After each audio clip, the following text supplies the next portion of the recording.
For the क्या करते हैं पॉलिनेशन, ताकि एंथर उसको जो है पॉलिनेट नहीं कर पाए। क्योंकि अगर एक भी, क्योंकि बहुत सारे उसमें है सैकड़ों 100 लाख मतलब लाखों में पॉलिन ग्रेन्स होते हैं और एक ही पॉलन इनफ होता है उसको पॉलिनेट करने के लिए। तो क्लियर। तो हाइब्रिडाइजेशन में हमने दो डिफरेंट पेरेंट को चूज़ किए कि हाइब्रिडाइजेशन की डिफिनेशन क्या है। अगर crossing between two dissimilar parents, दो अलग अलग पेरेंट्स चाहिए।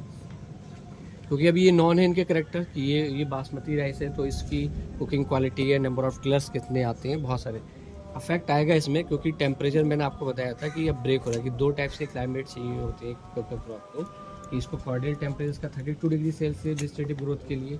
लेकिन क्या है कि जब तक ये उस फेस में जाएगा वेजिटेटिव में, तब तक रिप्रोडक्टिव स्टार्ट हो जाएगा।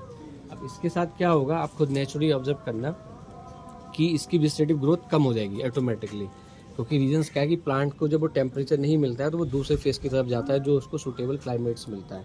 अगर ये अभी होता तो इसकी हाइट प्रॉपर होती, लेंथ प्रॉपर होगी, इसकी नंबर ऑफ कलर्स में प्रॉपर निकलते। लेकिन रीजंस अब क्या हो गया यहाँ पर कि नंबर ऑफ की फेस टेम्परेचर डाउन होगा 1-1.5 महीने के बाद, सितंबर में जाके, तो उसके बाद ये क्या करेगा, डायरेक्ट रिप्रोडक्टिव फेस में चला जाएगा। क्लियर। तो मेन मोटिव हमारा सिर्फ इसका ये है कि इसका स्पाइक इनिशिएशन और हाइब्रिडाइजेशन का करा के देखना है कि F1 जनरेशन में क्या होता है। क्लियर।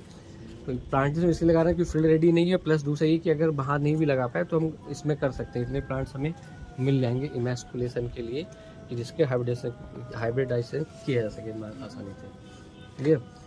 तो इसमें थोड़ा थोड़ा पानी भरिए और इसको दोनों की पहचान आइडेंटिफिकेशन रखना है।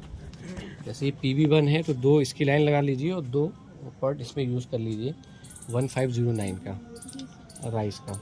देखिए ये ऊपर जो है इसमें प्रॉपर जब पानी में कब से है?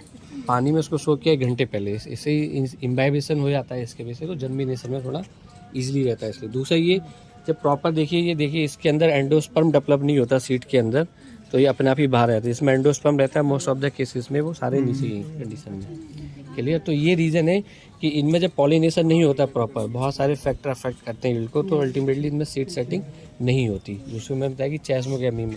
और ये बहुत बड़ा फेलियर्स भी है।